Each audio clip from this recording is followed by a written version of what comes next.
का मतलब ब्रज में रहो, किशोर अवस्था में तो गए हो।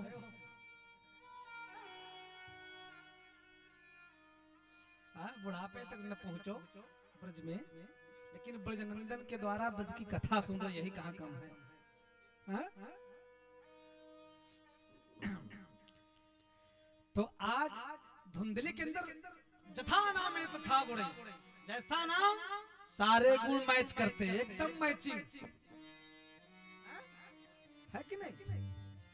लेकिन पंडित जी के सामने पंडिताएं बड़ी सीधी लगती हैं, और पंडित जी घर में न हो तो पंडिताएं से मिलो,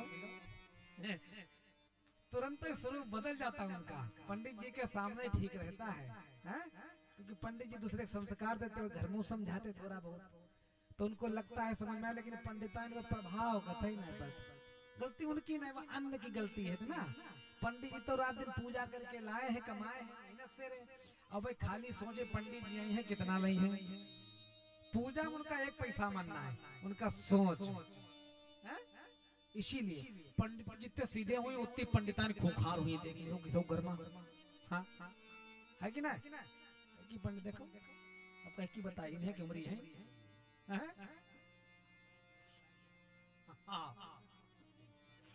तो जथा नाम है तथा धुंधली की संतान नहीं, लेकिन पड़ोसी भी कभी कभी बोल देते महाराज संतान नहीं हुई अभी तक, महाराज अवस्था डलती जा रही धीरे धीरे, क्या बात।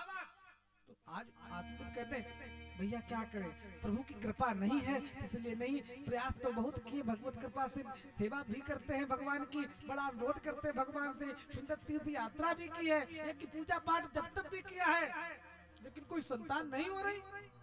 तो पड़ोसी जी बोले महाराज ऐसा वैसा खूब कमाते हुए लगता है बहुत पाप किए हैं तभी नहीं हो रहा है? बोले नहीं नहीं ऐसा तो नहीं, जो शास्त्र में लिखा है उसका दशांश में दान करता हूँ। बोले अच्छा तो फिर ऐसा क्यों? अरे महाराज अगर पाप नहीं किए हैं तो संतान नहीं हो रही है, तो आपके घर में आज तक आपने कोई वृक्ष लगाया है वो चला नहीं, और अकस्मात चल भी गया है तो उसमें फल नहीं आए, और तो और आपके घर में तुलसी जी की स्थापना होती है ना, तो तुलसी जी सूख जाती हैं, जहां ईश्वर निवास नहीं करता वहां कभी तुलसी चलती ही नहीं है। लाख प्रयास कर, मान लीजिए तुलसी का वृक्ष सूख जाए तो समझो यहाँ पर भगवान का स्थान नहीं रहा।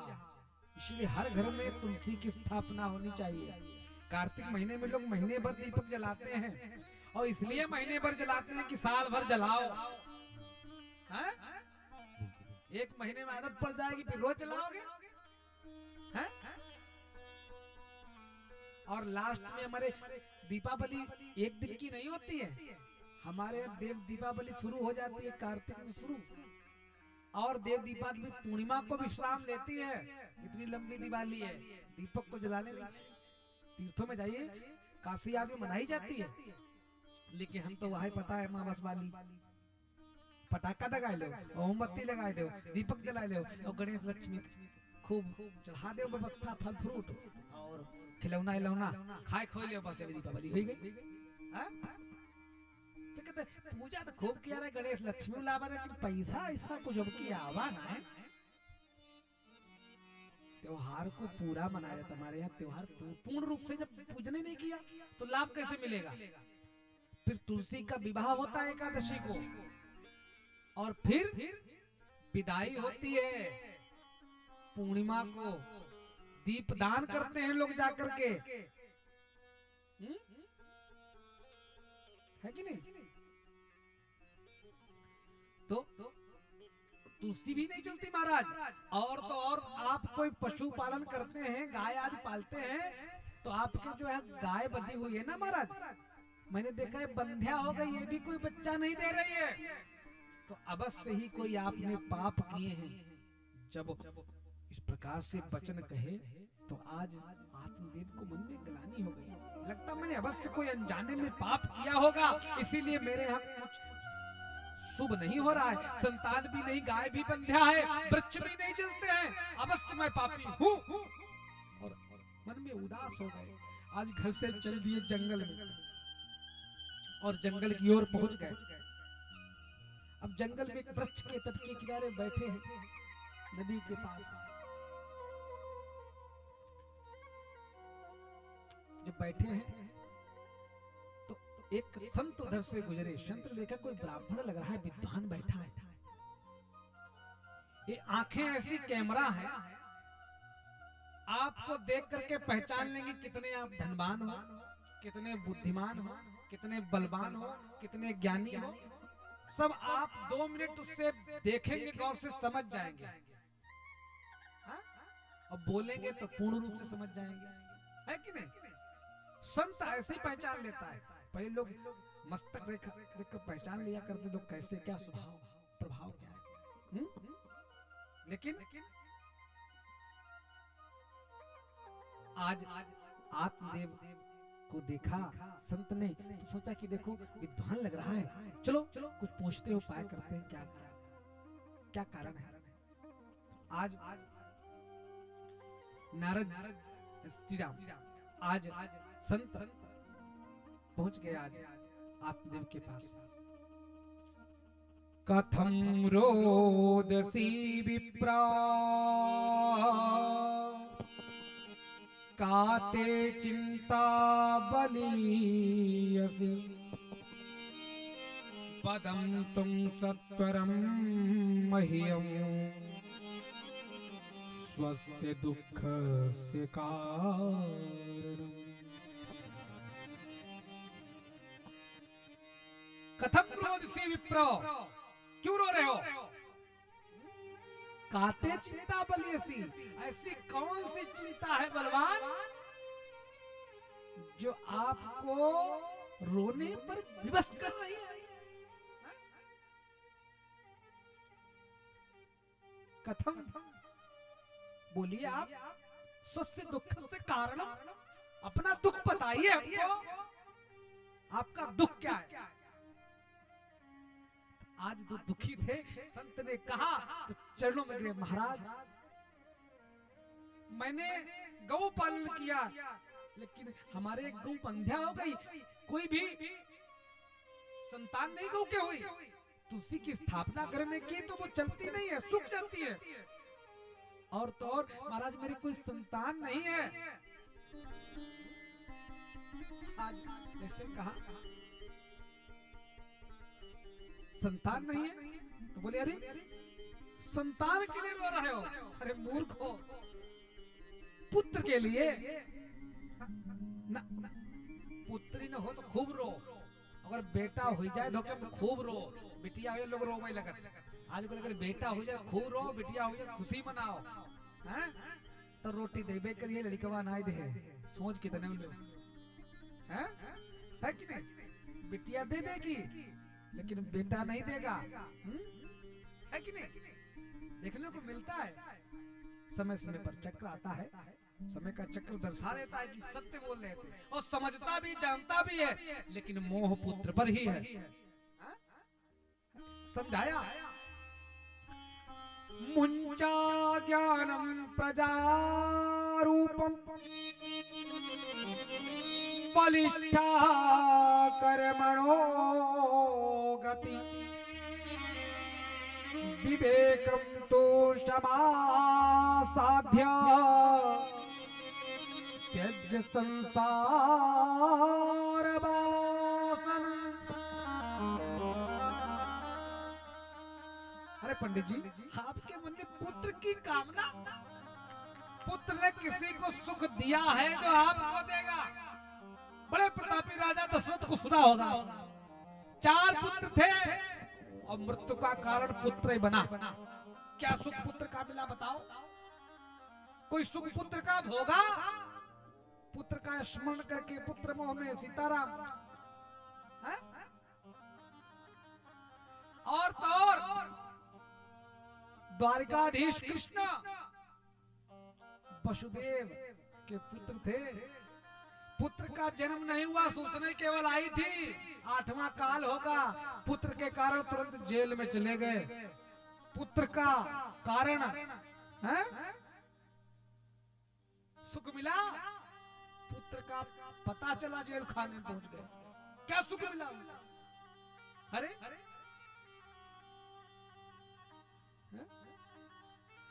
राजा एक अंग हुए जिनका पुत्र हुआ बेन।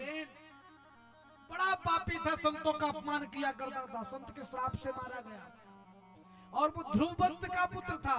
ध्रुव बड़े प्रतापी राजा हुआ करते, उनको इतने भक्त थे भगवान के, उनके वंश का नाम देखो खराब कर दिया। इतने अच्छे कुल में राजा बेन जो था उसको श्राप के कारण मरना पड़ा। उसने कोई सुख अपने वंश को नहीं दिया।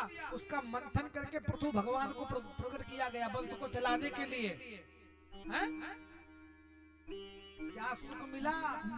हैं? पुत्र कोई सुख नहीं देता है। सोच लो खाली पुत्र सुख देगा। हैं? कभी कहता है जन्म लेत आधा हरे, ज्ञान भय धन छीन, अंत समय शमशान में, सिर में लकड़ी दीन। जन्म जैसे उसका होता है पुत्र का, तो जो पत्नी आपसे बहुत प्रेम करती है उसमें बंटवारा पहले कर देता है। हाँ? वो पुत्र पर माँ का स्नेह पुत्री पर कम होता है और बेटे पर ज्यादा होता है। बेटे को बहुत प्रेम करती है, अपने पति को छोड़कर पुत्र की देखरेख में ज्यादा। अरे बेटा भूखा होगा, बेटी चाहे चिल्ला रही है तो नरक दिवाए है, कब पिंड छोड़ी हो बिटिया, घर जाओ, है कि नहीं? हाँ? बोल देती है माँ कभी कभी। लेकिन पुत्र कभी धमकी भी दे दे, घर छोड़ के चले जा रहे हैं, माँ परेशान हो जाती। कहीं बेटा संत कथा भगवत सुनने लगे तो माँ टेंशन में बाबा न बन जाए, बार बार पहुंच जाएगी पीछे से। है कि नहीं? माँ कितना दुलार रखती, प्रेम रखती, फिर पति को आधा बंटवारा कर देती प्रेम में, आधा ध्यान पति पर और आधा ध्यान पुत्र पर। है?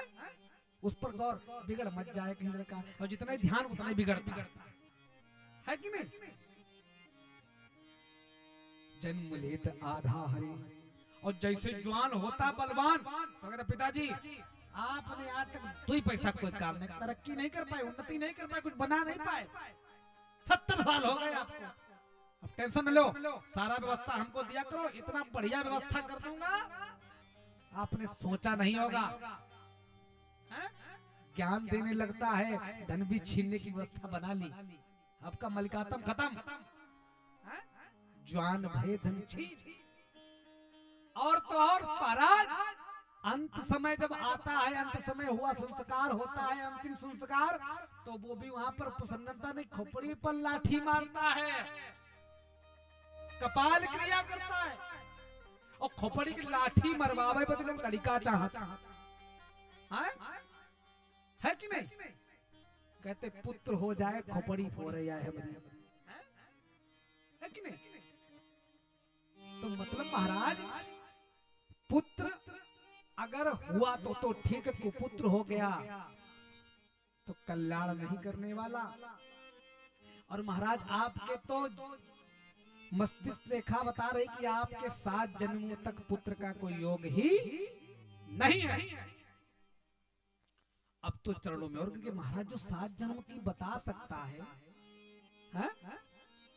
क्या वो मेरे को एक संतान नहीं दे सकता है? संत क्या नहीं कर सकता है?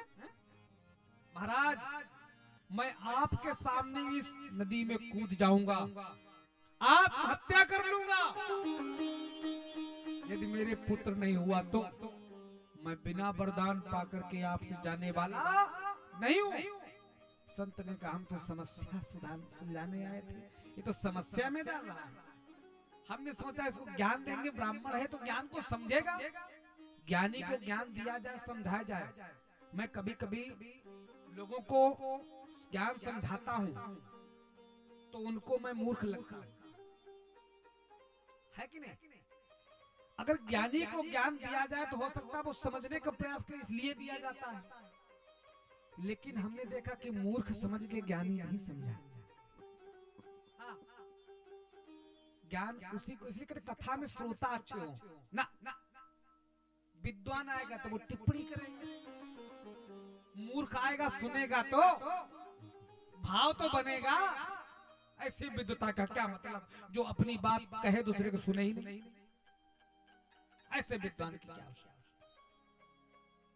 मतलब विद्वान होना अच्छी बात है, लेकिन भाव प्रधान कथा होती है, ज्ञान प्रधान कथा नहीं है। ज्ञान प्रधान कथा नहीं, भाव प्रधान है। और भगवान कृष्ण ने भाव दर्शाया और राम जी ने ज्ञान प्रधान दिया है। हा? अगर ज्ञान की आवश्यकता आपको तो रामचरितमानस को आप इतना अध्ययन करिए, इतना श्रवण करिए, इतना सुनिए, इतने ज्ञान के साथ चलिए, कहीं भी समस्या नहीं आ सकती। और भागवत कथा श्रवण करें तो भक्ति प्रधान, बस सुनिए और भाव पूर्ण मस्ती से रहिए।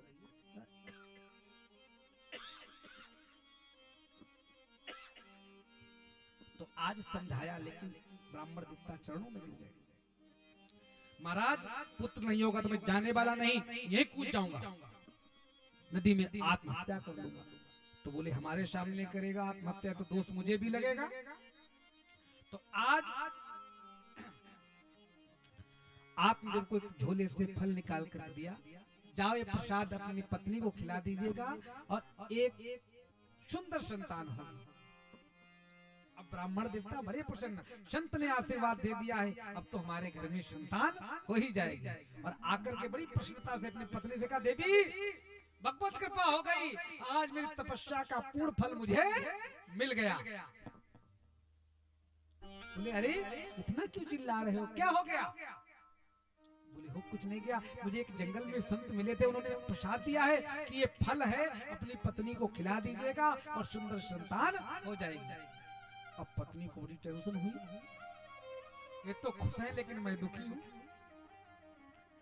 उसने तुरंत अपनी स्वभाव को बदला और कहा, स्वामी जी अभी मैं स्नान नहीं की हूँ, इस फल को रख दीजिए आप, मैं बाद में पाल लूंगी और आप अपने कार्य को देखिए, आप क्यों चिंता करते हो? अरे आपको संतान की चिंता है, हमको तो भी उतनी ही चिंता है।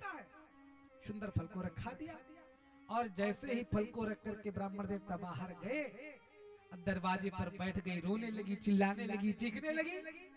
वो चीख चिल्ला सुनकर के स्त्रियां बाहर की आ गई और बैठकर पूछने लगी, अरे देवी क्या हो गया, क्यों रो रही हो? तो आज धुंधली बोली, अरे क्या बताऊं बहन, हमारे पति कहीं से फल ले आए, बोले इसको खा लो तो संतान हो जाएगी। तो बोली अरे अच्छा तो हुआ, आप क्या कोई संतान नहीं हो जाएगी, खा लो। बोले अरे मैंने सुना है कि अगर ये फल खा लूंगी तो मैं गर्भ धारण कर लूंगी, और अगर जब गर्भ धारण करूंगी तो उदर बढ़ेगा, तो भूख प्यास कम हो जाती है। तो एक ने समझाया, अरे बहन भूख प्यास कम हो जाती तो क्या, घर की वृद्धि तो हो जाएगी, वंश तो चलेगा, संतान तो घर में हो जाएगी ना। बोली ना, मैंने और भी सुना है उधर जब बढ़ जाता है तो तीखा नहीं खा सकते, डॉक्टर मना करता है, लोग समझाते हैं कि बच्चे को दिक्कत होती है, तो चाट पकौड़ी टिक्की समोसा कबाब पराठा मोज नहीं खा पाएंगे ना, है कि नहीं? तो बोले अरे थोड़ा स्वाद कम लेना, जबान पर कंट्रोल करना, लेकिन संतान तो हो जाएगी। तो बोली नहीं, मैंने और सुना है जब उधर बढ़ जाता है तो कहीं तेज तेज चल भी नहीं सकती, मैं दौड़ भी नहीं सकती। तो एक बोली, अरे तुझे कौन कबड्डी खेलने जाना है, हैं? अरे दौड़ नहीं लगा पाएगी तो क्या संतान तो हो जाएगी। उसने माथा ठोका, अरे हमारे जान में तो दो ही स्त्रियां सुखी हैं, बंध्या और विधवा, कोई समस्या नहीं। सभी स्त्रियों ने माथा ठोक लिया और कहा, अरे तो पागल हो गई, कैसी कैसी बहकी बहकी बातें करती है, वहां से उठकर चल दी। तब तक उसकी बहन आ गई।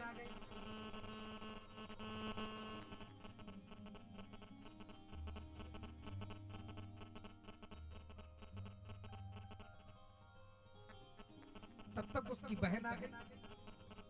उसने कहा, बहन क्यों रो रही हो? उसने सारी समस्या बतलाई। बोले मेरे पति कहीं से फल ले खा लो, संतान हो जाएगी। उसने कहा क्या चाहती हो? बोले फल भी न खाना पड़े और संतान भी हो जाए। देखो बोली मेरे उधर में एक बालक है, जन्म होगा मैं तुझे दे दूंगी, तेरे पास धन बहुत है, तू मुझे इसके बदले में धन दे देना और संतान मैं आपको।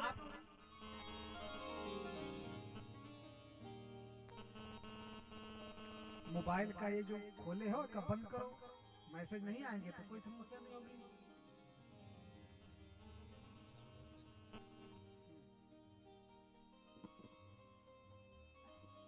बंद का बड़ा अनुभव है। हाँ।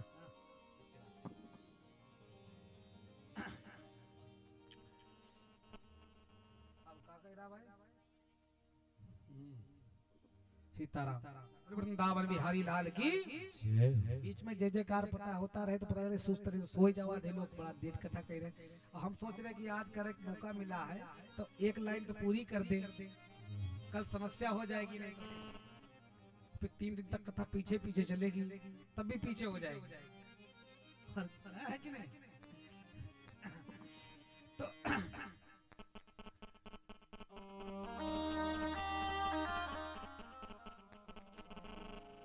यो भैया कही का बोला थे, बोले वृंदावन में हरिलाल की। तो आज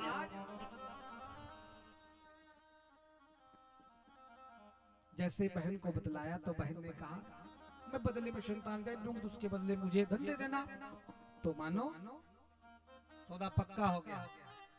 और तब तक धुंधली घर में नाटक करने लगी, अभिनय दर्शाने लगी कि मैं गर्भवती हूँ।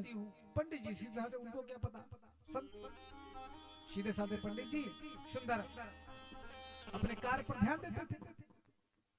अब ब्राह्मण देवता बड़े प्रसन्न, लेकिन उसका परीक्षण करने के लिए फल को गाय को खिला दिया। समय बीता और आज आत्मदेव का एक संतान हुई और संतान तो बड़े आत्मदेव प्रसन्न हुए, सुंदर बहुत दान पुण्य यज्ञ आदि किए। जब किया धीरे धीरे समय आया, 3 महीने बाद सुंदर गाय के एक पुत्र का जन्म हुआ, बालक का जन्म हुआ। उसके कान जो थे गौ के जैसे थे और पूरा शरीर मनुष्य जैसा था। तो अवसर आया तो पंडित जी ने सोचा कि नामकरण कर दिया जाए। तो आत्मदेव ने सोचा मेरा नाम आत्मदेव है, तुम इसका नाम परमात्मदेव रख दूंगा। तो पंडिताइन तुरंत आए धुंधली देवी, बोले खबरदार महाराज, 9 महीने तक रखा पेट में मैंने, कष्ट सहे मैंने, खाने पीने पर कंट्रोल किया मैंने, और नाम आपके ऊपर, ऐसा तो हो ही नहीं सकता। बेटा मेरा और नाम मेरे जैसा। बोले मेरा नाम धुंधली और मेरे बेटे का नाम धुंधकारी। आत्मदेव ने कहा चलो हम दूसरे बालक का नाम करो दे, तो उसका नाम रख दिया गौकर्ण। गाय के जैसे उसके कान थे इसलिए उसका नाम गौकर्ण कर दिया। अब दोनों की विशेषता देखो, एक विख्यात और एक कुख्यात है कि नहीं? एक को देखकर लोग द्वार खोल देते और एक को देखकर दरवाजे बंद कर लेते है कि नहीं? एक संत है और एक एकदम बचपन से पता चल जाते हैं, होनहार बिनवान के लखत चीखने पाप, है कि नहीं? जो वृक्ष चलना है उसको पता चल जाता है कि चलेगा, और जो नहीं चलना है उसको पता चल जाएगा चलने वाला नहीं है। अगर बच्चा शुरू से कंचा खेले लगे तो समझो कल ताश गड्डियों के लिए, और ताश खेल रहा है तो कल फिर 10 रुपया 20 रुपया लगेबे करी है, और 10 रुपया 20 पैसा लगई है तो कभी हरिबे करी है, और हारेगा तो पैसा कहां से आएगा, तो चोरी करेगा, और चोरी करेगा जब घर में पता चलेगा तो मार होगी, और मार होगी तो दूसरे घर में चुराएगा, और दूसरे घर चोरी करेगा तो पकड़ा जाएगा, जेल जाएगा, और जेल में 2-4 बार गया तो दारू पिएगा, और दारू पिएगा तो फिर कुख्यात तो हो ही जाएगा, 2-4 मर्डर भी करेगा, फिर उसके अंदर रहम तो खत्म ही हो जाएगा ना। तो बच्चे की शुरू की शरारत पर ध्यान देना चाहिए।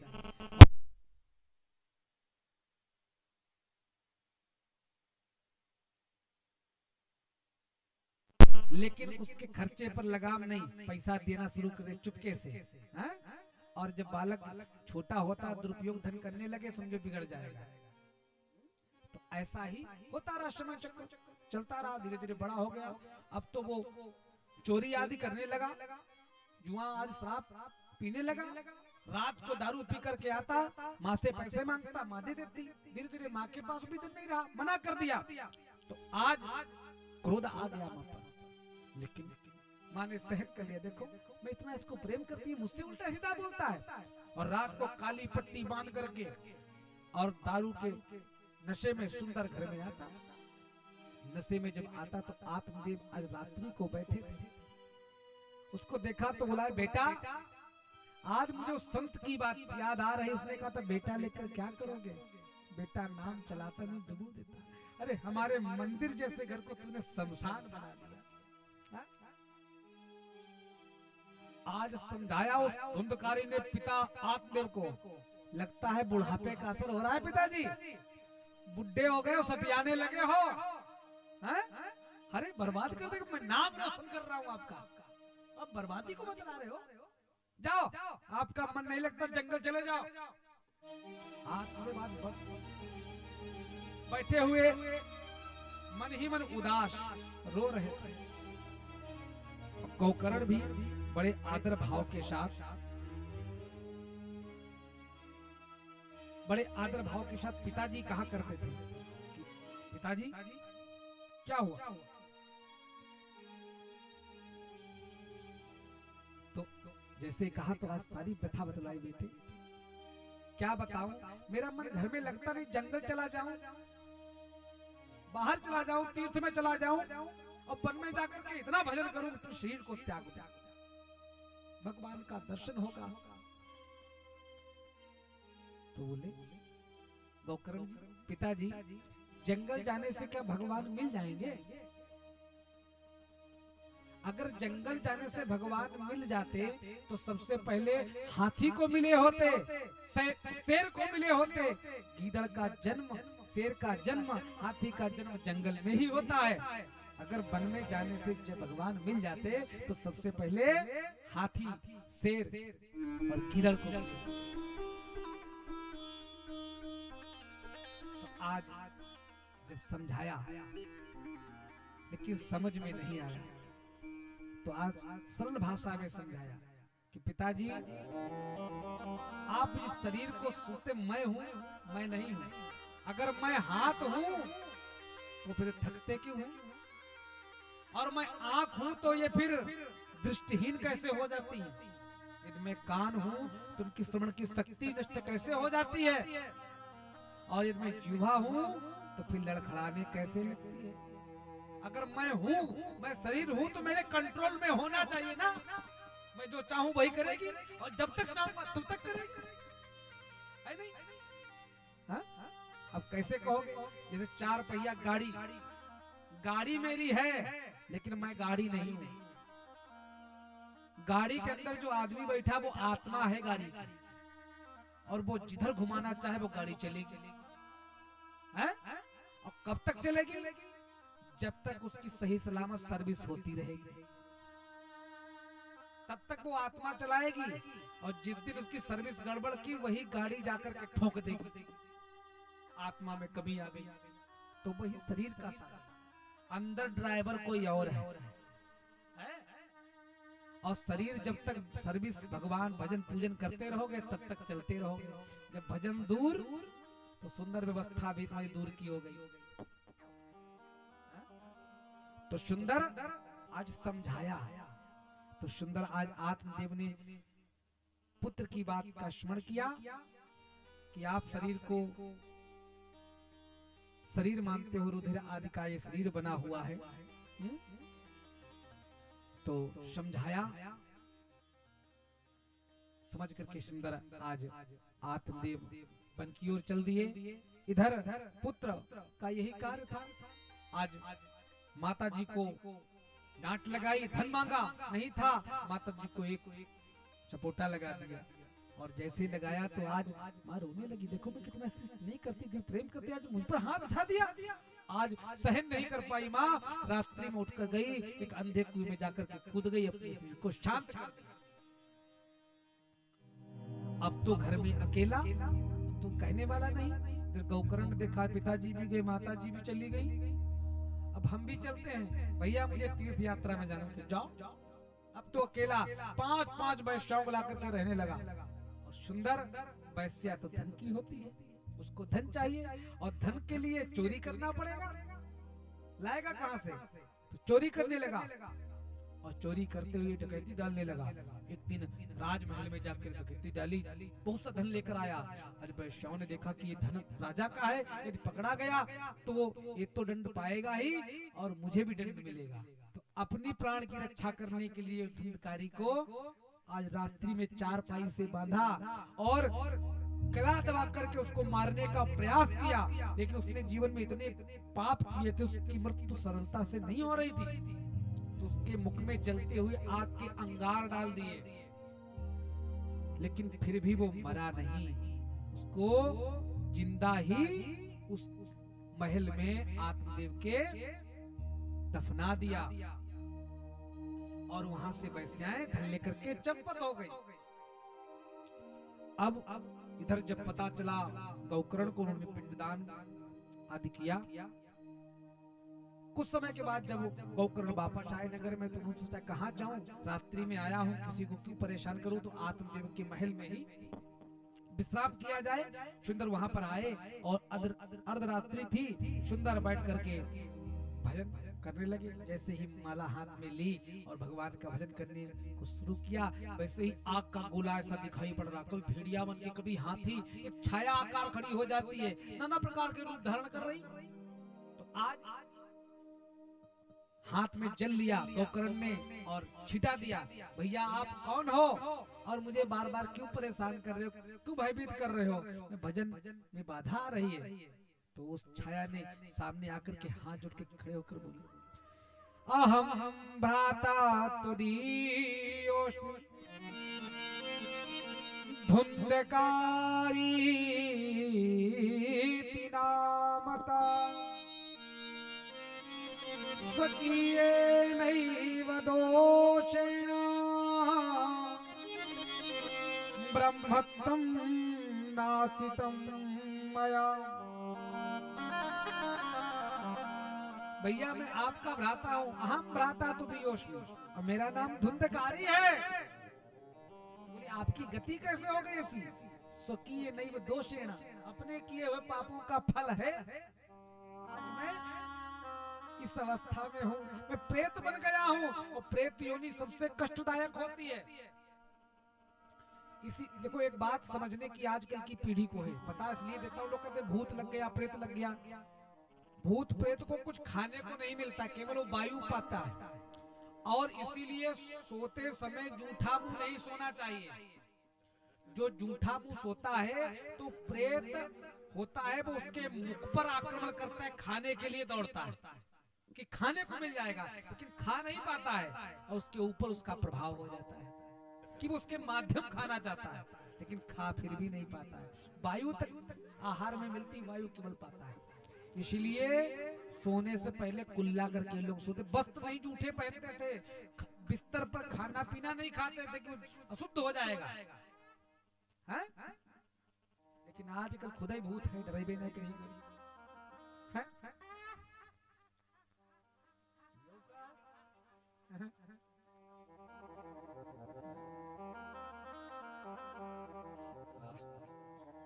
तो आज मेरे द्वारा किए हुए जो दोष हैं उनके कारण मैं आज प्रेत बना हूं, और आप जैसा विद्वान जिसका भाई हो उसकी ये गति हो। तो आज बार बार निवेदन किया, तो आज समझाया और सुंदर साधना की, प्रातः काल हो करके सुंदर संध्या वंदन किया और सूर्य के रथ को रोक लिया। आज सूर्य से प्रार्थना की, हमारे भाई की मुक्ति का कोई मार्ग बताइए। तो उन्होंने बतलाया श्रीमद् भागवत महापुराण प्रेत की मुक्ति के लिए की जाए। तो सुंदर सूर्य देव के उपाय हमारे पास भी भास्कर हैं और वहां भी कथा उन्होंने बताई थी। तो सुंदर बतलाया गया, प्रातः काल सुंदर कथा का आयोजन किया गया, वेदी आदि रचना की सप्त ग्रंथि का वांस लगाया गया, क्योंकि प्रेत अन्य जगह पर रुक नहीं पाता है, ठहर नहीं पाता, तो बांस के बीच में थोड़ा सा स्थान होता है, उसमें जाकर के वो विद्यमान हो जाता है। सुंदर कथा के स्थान पर श्रवण कराया, बैठाला गया और पहले दिन की कथा विश्राम हुई तो पहली ग्रंथि, दूसरे दिन का कथा विश्राम हुई दूसरी ग्रंथि, ऐसे करके 7 दिन में 7 ग्रंथियां फट गई और साथ में दिव्य रूप में आकर के विराजमान हुई और आकाश से सुंदर भगवान के पार्षद वैकुंठ ले जाने के लिए आज खड़े हैं। तो आज गोकर्ण ने कहा महाराज कथा तो सभी ने सुनी, विमान केवल धुंधकारी के लिए क्यों? तो बोले केवल धुंधकारी ने मन लगाकर कथा सुनी इसीलिए धुंधकारी के लिए आया। श्रवण में भेद रहा ना, कुछ लोग कथा में श्रोता 3 प्रकार के होते हैं, जो केवल कथा सुने कम और अपनी कहा ज्यादा, बीच में कटपट कटपट हो सरौता, और एक होते हैं जो घर में लड़का बच्चा सोवे ना दिन परेशान करे, खाली चलो घर में कथा ही सुनी चले, तो 2 घंटा मौका पाए हो नहीं सो लिए हो गए सोता। और सबसे अच्छे यही है न तुम्हारी सुनाई ना अपनी कहा, अपना सारा समस्या दूर कर लिया है कि नहीं? उनका नींद जीवन में कबहू ना हो, दवा खाए और फिर खाली कथा बढ़िया नींद आई जाए, सबसे बढ़िया इलाज है कि नहीं? श्रोता ये सोता, और श्रोता कौन होता है? जो केवल वक्ता की कथा को श्रवण करे, अच्छी अच्छी बातों को ग्रहण करता रहे और मुक्त हो जाता है। तो आज धुंधकारी को विमान पर लेकर के भगवान के पार्षद वैकुंठ को चल दिए। वो श्रीमद् भागवत महापुराण की सुंदर। आज धुंधकारी को मोक्ष प्राप्त हो गया।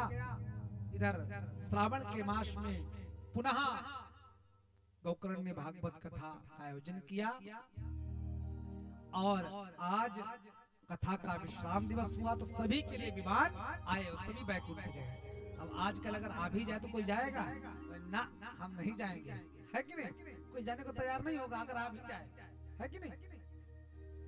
तो इस प्रकार से कथा श्रवण के द्वारा ही कल्याणदायक होती। जब तक श्रवण नहीं करोगे तब तक कल्याण होने वाला नहीं।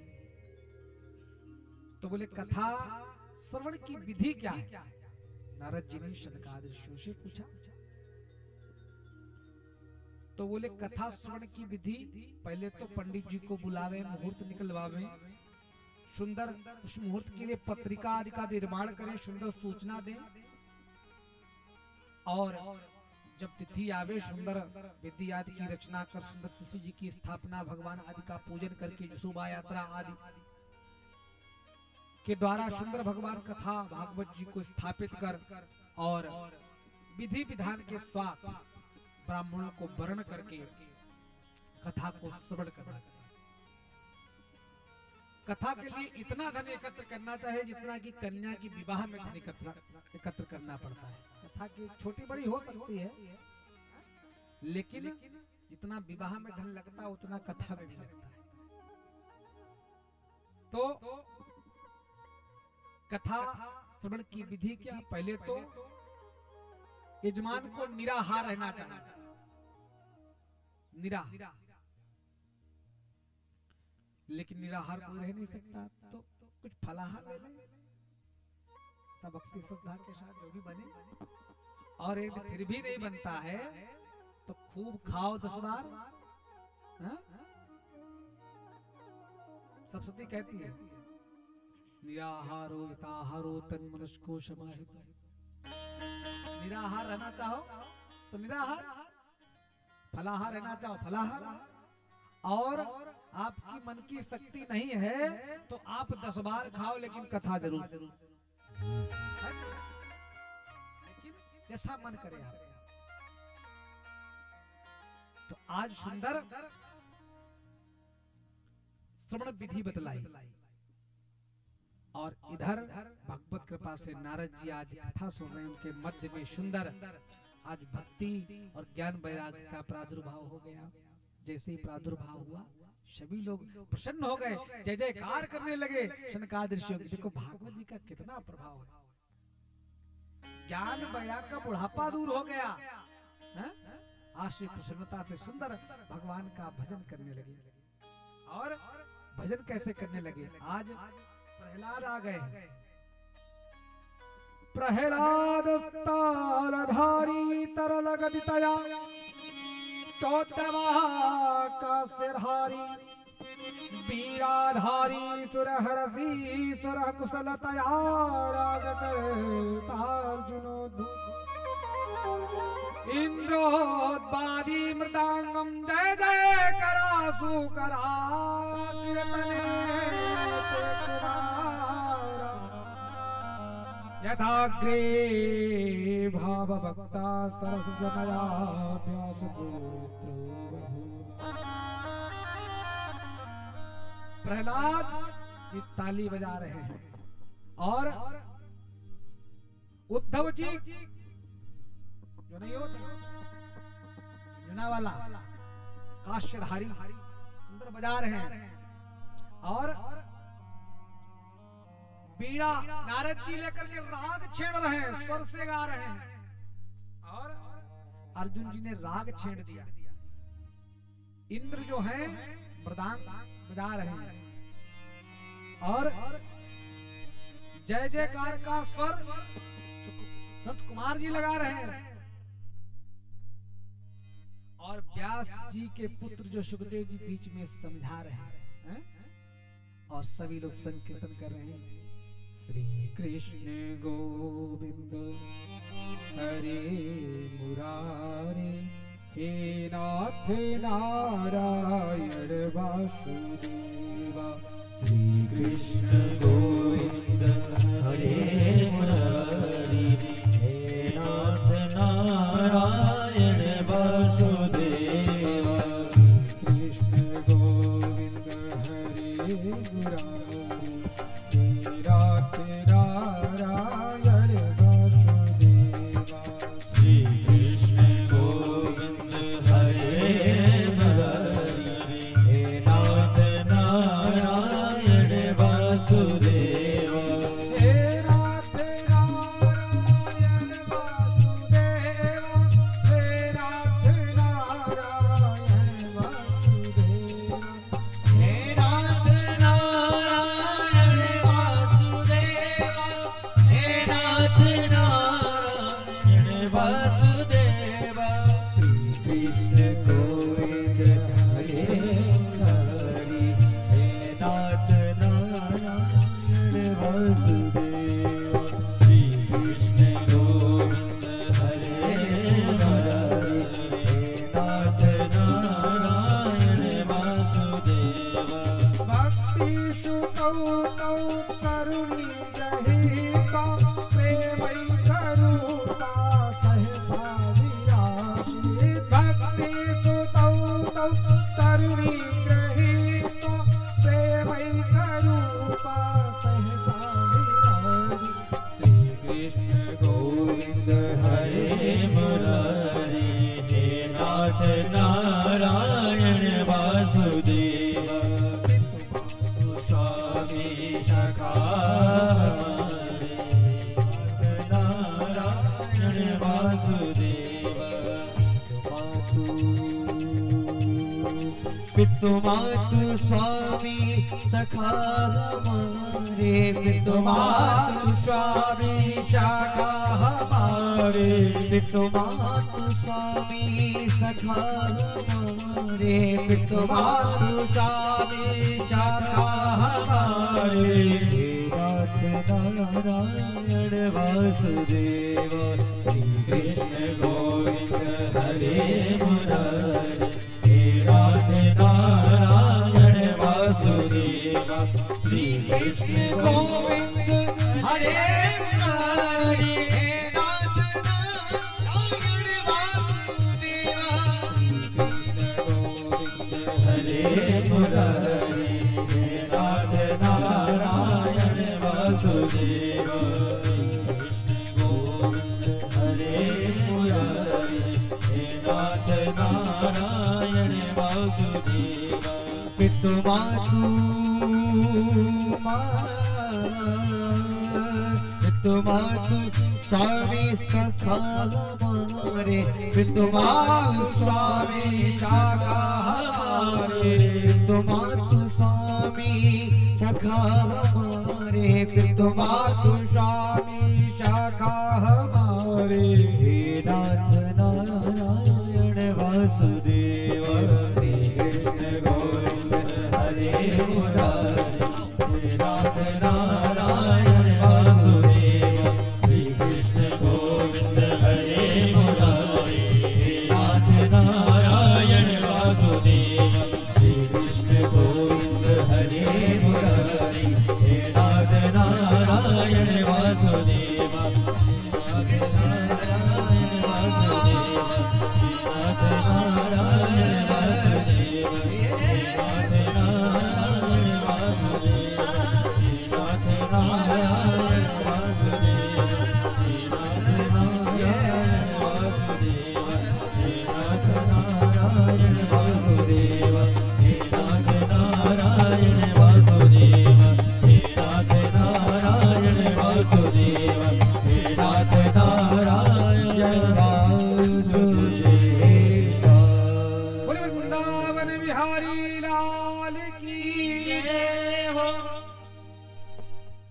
ये सुंदर महात्मा की कथा श्रवण कराई शंकादि नारद जी को। आइए थोड़ा सा हल्का सा और दो श्लोकों पर प्रकाश डालते हैं, फिर आरती का दर्शन। किसी भी ग्रंथ को आप पढ़िए, प्रारंभ करिए तो उसमें जिस देवता का ग्रंथ है उसमें उसी देवता का सुंदर प्रार्थना या सुंदर वंदना आदि का प्रावधान है। लेकिन भागवत जी का जब शुभारंभ करेंगे तो किसी विशेष देवता का, हनुमान जी का ग्रंथ खोलिए हनुमान जी की प्रार्थना, माता जी का ग्रंथ तो माता जी की प्रार्थना। लेकिन भागवत में किसी देवता विशेष का नाम नहीं लिया है, सत्य को संबोधन किया है। आइए शुभारंभ करते हैं। श्री राधा कृष्णाभ्याम नमः। स्वस्ति श्री गणेशाय नमः। जन्माद्यस्य यतोऽन्वयादितरतश्चार्थे स्वभिज्ञासराट् तेने ब्रह्म हृदयादि कवै मुह्यन्ति यत् सूर्या तेजो वारि मृदां यथा विनिमयो यत्र सर्गो मृषा धाम्ना स्वेन सदा निरस्तकुहकं सत्यं परं धीमहि, सत्यं परं धीमहि। सुंदर समझाया है व्यास जी ने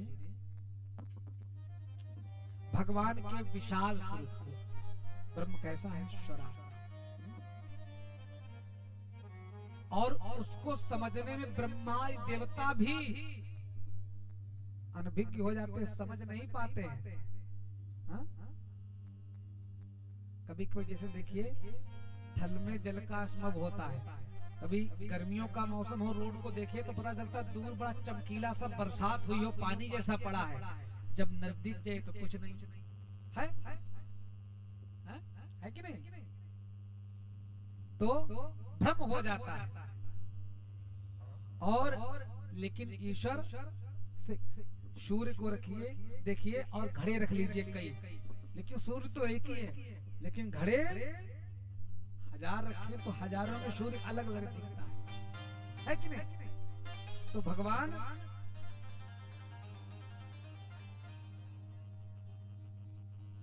स्वराट और उनको ब्रह्मा देवता आदि नहीं समझ सकते, और उनको संबोधन करके बोला है सत्यम परम धीमहि। सत्य सत्य सत्य का संबोधन किया। क्यों? ईश्वर के अलावा कोई सत्य है क्या? और त्रिकाल बाधित सत्य है। भागवत में सच्चिदानंद रूपाय से लेकर के मध्य में और अंत में सत्य, को संबोधन किया गया है। बाबा जी रामचरितमानस में कहते भी हैं, धर्म न दूषर सत्य समाना, धर्म न दूषर सत्य समाना, पुराण बखाना, आगम निगम पुराण बखाना, दूषर सत्य समाना, आगम निगम पुराण बखाना,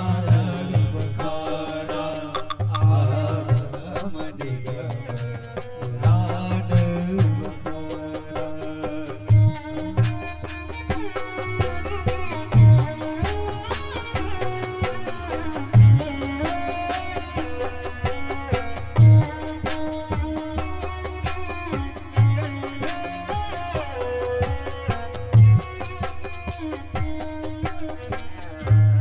धर्म न दूषर सत्य समाना, आगम निगम पुराण बखाना।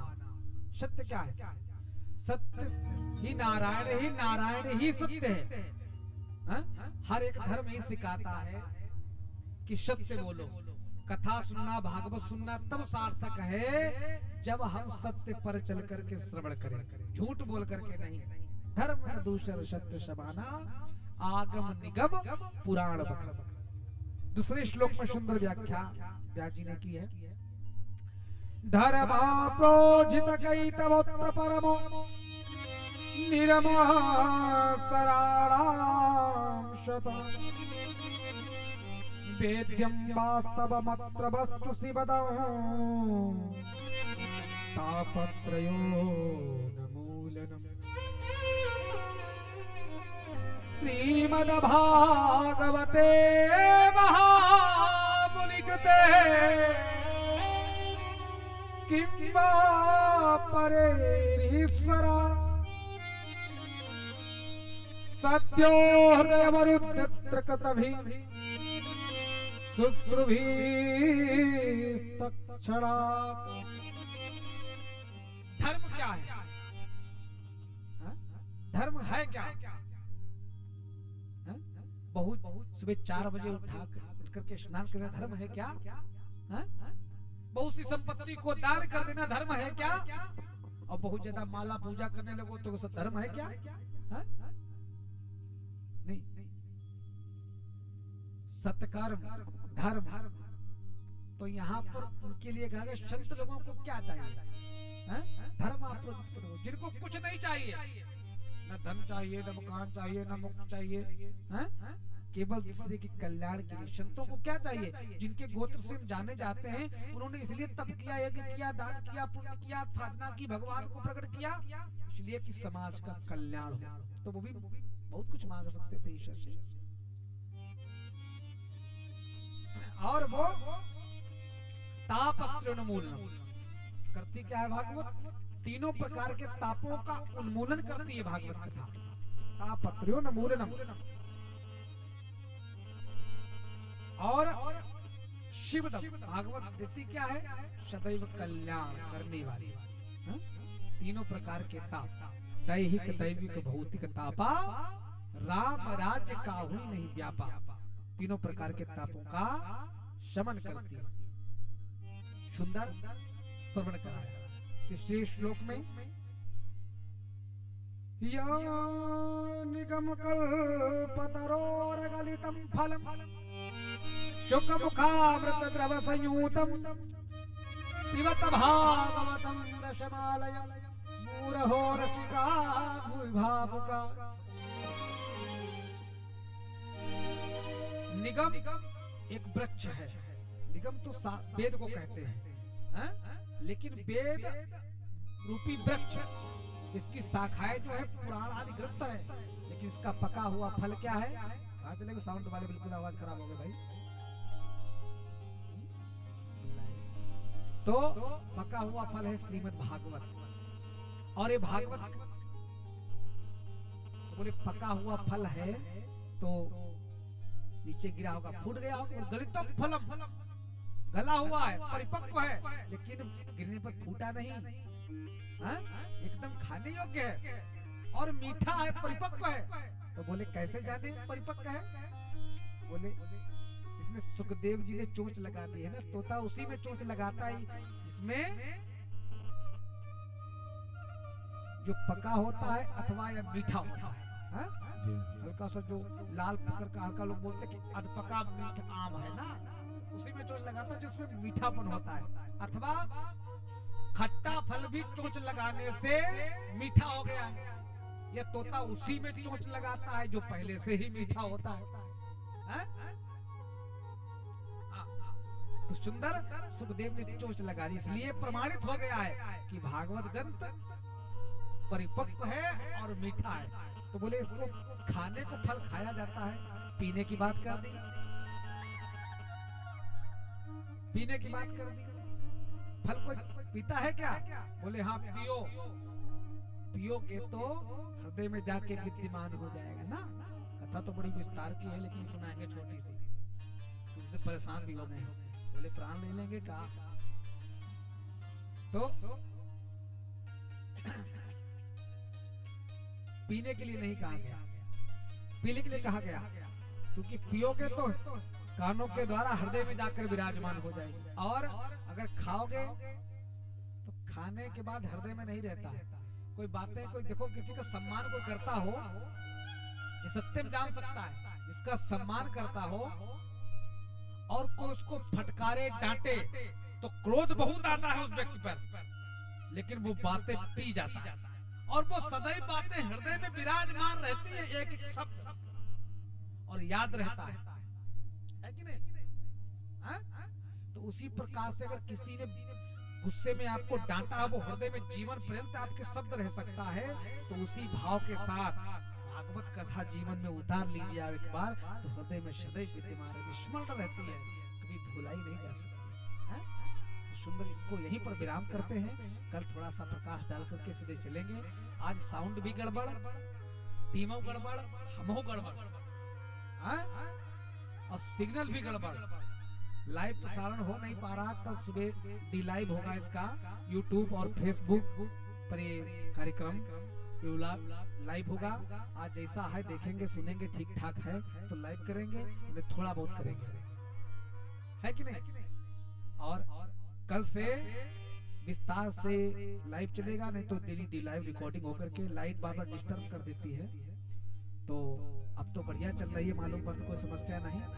हमेशा सुबह समस्या कलेश चल रही है, टेंट से लेके व्यवस्था, आज समस्या में काम किया है। अब जिस दिन हम बैठे हैं कि सुनाए के मानी और सुनाई पर है, कैसे चले माइक खराब हो जाए, टूट जाए, सुनावे हम काहे अपना लेके छोटा बैठी भाई लगते रहे। लेकिन श्रवण करने के लिए आए, कथा करने के लिए आए, चाहे आधा घंटे प्रसंग हमको पूरा करना है, चाहे कोई सुने न सुने। यहाँ पर जो हमारे मुख्य यजमान जी हैं, उनके निमित्त कार्यक्रम हो रहा है, उनके कल्याण के लिए हो रहा है, तो उनको पूर्ण रूप से ज्यादा से ज्यादा प्रयास है कथा पूर्ण रूप से पहुंचे। तो आधा घंटा हम सुना देते, प्रसंग चला जाता है। दुनियादारी इसलिए समझानी जरूरी है कि समझ में भी तो आना जरूरी है कि नहीं? समझाएंगे नहीं तो हृदय में बात पहुंचेगी नहीं, माध्यम बनाने के लिए। तो आज कथा को यहीं पर विराम, और सुंदर आरती की व्यवस्था करें आचार्य जी, और एक सुंदर सा भजन हो जाए। गा दो भाई।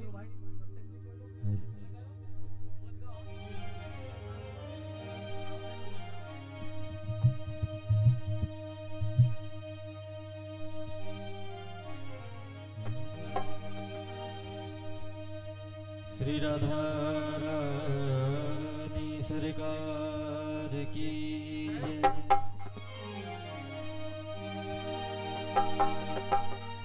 ओ मेरे सिर पर ही रखे दो बाबा, ओ मेरे सिर पर रखे दो बाबा, अपने ये दोनों हाथ। देना है तो दीजिए जन्म जन्म का साथ, देना है तो दीजिए जन्म जन्म का साथ, देना है तो दीजिए जन्म जन्म का साथ। मेरे सिर पर रख दो बाबा, मेरे सिर पर रख दो बाबा, मेरे सिर पर रख दो बाबा, सिर पर रख दो बाबा, अपने ये दोनों हाथ। देना है तो दीजिए जन्म जन्म का साथ, देना है तो दीजिए जन्म जन्म का साथ।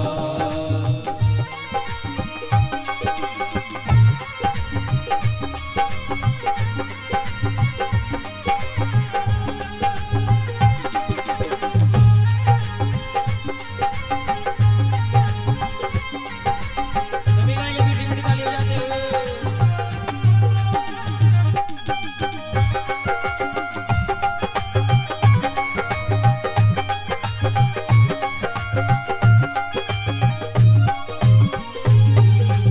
देने वाले श्याम प्रभु से धन और दौलत क्या मांगे, देने वाले श्याम प्रभु से धन और दौलत क्या मांगे, देने वाले श्याम प्रभु से धन और दौलत क्या मांगे, देने वाले श्याम प्रभु से धन और दौलत क्या मांगे। श्याम प्रभु से मांगे तो फिर नाम और इज्जत क्या मांगे, श्याम प्रभु से मांगे तो फिर नाम और इज्जत क्या मांगे। मेरे जीवन में अब कर दे हो, मेरे जीवन में कर दे, मेरे जीवन में अब कर दे हो बाबा कृपा की बरसात। देना है तो दीजिए जन्म जन्म का साथ, देना है तो दीजिए जन्म जन्म का साथ, देना है तो दीजिए जन्म जन्म का साथ, देना है तो दीजिए जन्म जन्म का साथ।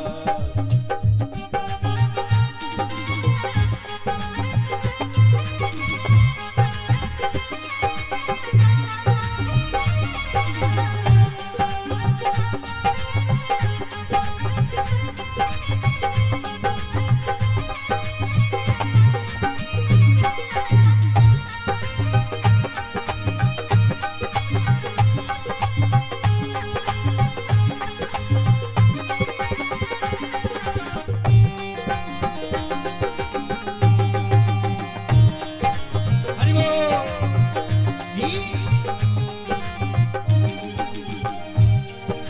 श्याम तेरे चरणों की धूल धन दौलत से महंगी है, श्याम तेरे चरणों की धूल धन दौलत से महंगी है, श्याम तेरे चरणों की धूल धन दौलत से महंगी है, श्याम तेरे चरणों की धूल धन दौलत से महंगी है।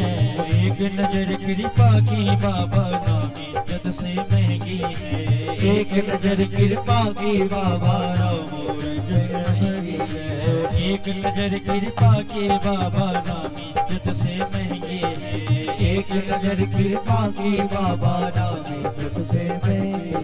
मेरे दिल की तमन्ना यही है, मेरे दिल की तमन्ना यही है, मेरे दिल की तमन्ना यही है, दिल की तमन्ना यही है, करो सेवा तेरी दिन रात। देना है तो दीजिए जन्म जन्म का साथ, देना है तो दीजिए जन्म जन्म का साथ, देना है तो दीजिए जन्म जन्म का साथ, देना है तो दीजिए जन्म जन्म का साथ। मेरे सिर पर रख दो बाबा, मेरे सिर पर रख दो बाबा, मेरे सिर पर रख दो बाबा, मेरे सिर पर रख दो बाबा, अपने ये दोनों हाथ। देना है तो दीजिए जन्म जन्म का साथ, देना है तो दीजिए जन्म जन्म का साथ, देना है तो दीजिए जन्म जन्म का साथ,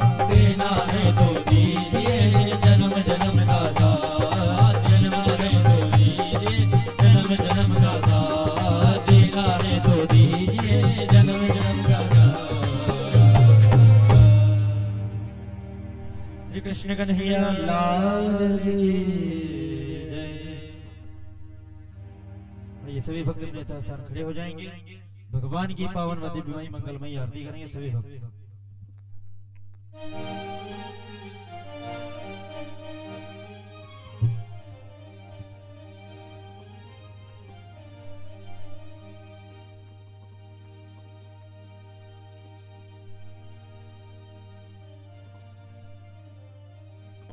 हरि ओम चंद्रमा मनसो जातसोः सूर्यो अजायत सौरात्वायुषप्राणशोभाग्निरजायत। श्री भागवत भगवान की जय। श्री भागवत भगवान की है आरती। पापियों को पाप से है तारती। श्री भागवत भगवान की है आरती। पापियों को पाप से है तारती। श्री भागवत भगवान की है आरती। पापियों को पाप से है तारती। श्री भागवत भगवान की है आरती। पापियों को पाप से है तारती। ये अमर ग्रंथ ये मुक्ति पंथ ये पंचम वेद निराला नव ज्योति जगाने वाला। ये अमर ग्रंथ ये मुक्ति पंथ ये पंचम वेद निराला नव ज्योति जगाने वाला। हरि नाम यही हरि नाम यही हरि नाम यही हरि नाम यही जग के मंगल की आरती। पापियों को पाप से है तारती। श्री भागवत भगवान की है आरती। पापियों को पाप से है तारती। श्री भागवत भगवान की है आरती।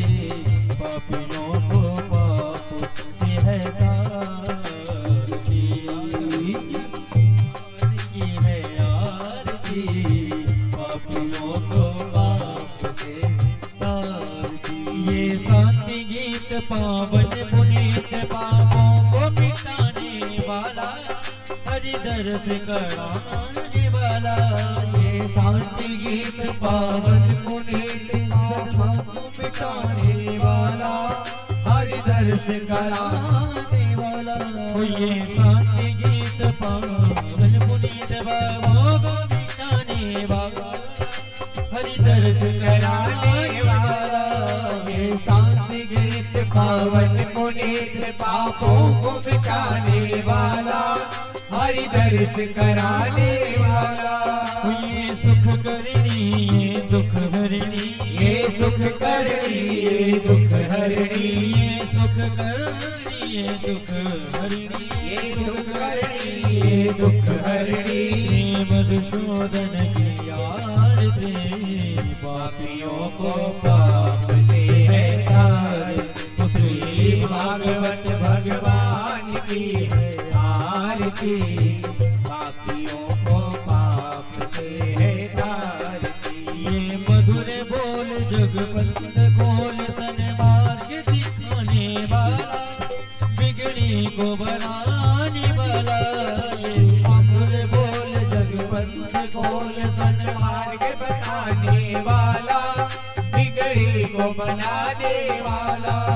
श्री राम यही घनश्याम यही श्री राम यही घनश्याम यही राजा राम यही प्रभु श्याम यही राजा राम यही घनश्याम यही। प्रभु के महिमा के आरती। पापियों को पाप से है तारती। श्री भागवत भगवान की है आरती। पापियों को पाप से है तारती। श्री भागवत भगवान की आरती। पापियों को पाप से है तारती। कर्पूर गौरम करुणावतारम संसारितारम कुलगीतहारं हृदयादि विघ्ने भवानी सहितं नमामि। त्वमेव माता च पिता त्वमेव त्वमेव बन्धुः च सखा त्वमेव त्वमेव विद्या द्रविणं त्वमेव त्वमेव सर्वं मम देव देहि। शकेति मत्वा वृषभानुदूतं हे कृष्ण हे यादव हे सखेति। अजामिता महिमानन्दवेद्यं माया प्रमादात्परेण वां। श्री भागवत भगवान की आरती।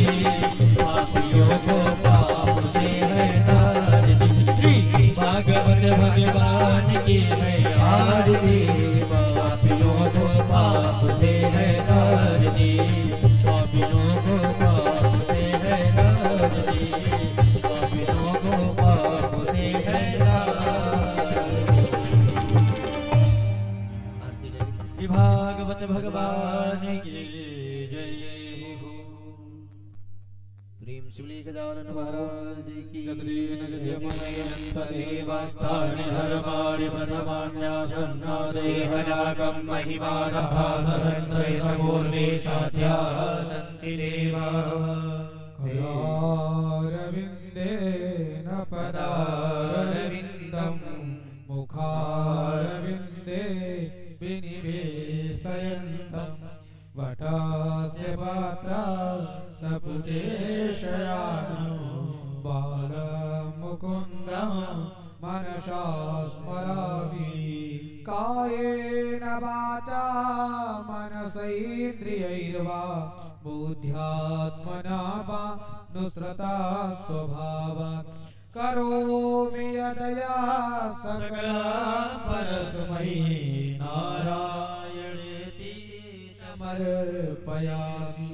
नाना सुगन्धि पुष्पाणि यथा भवानी च पुष्पाञ्जलिर्मया दत्तग्रहाण परमेश्वर। पुष्पाञ्जलिं समर्पयामि। बोलो गणेश भगवान की जय हो। अयोध्या राम लला की जय हो। अनंत बलवंत संत श्री हनुमंत लाल की जय हो। नैमिषारण्य धाम की जय हो।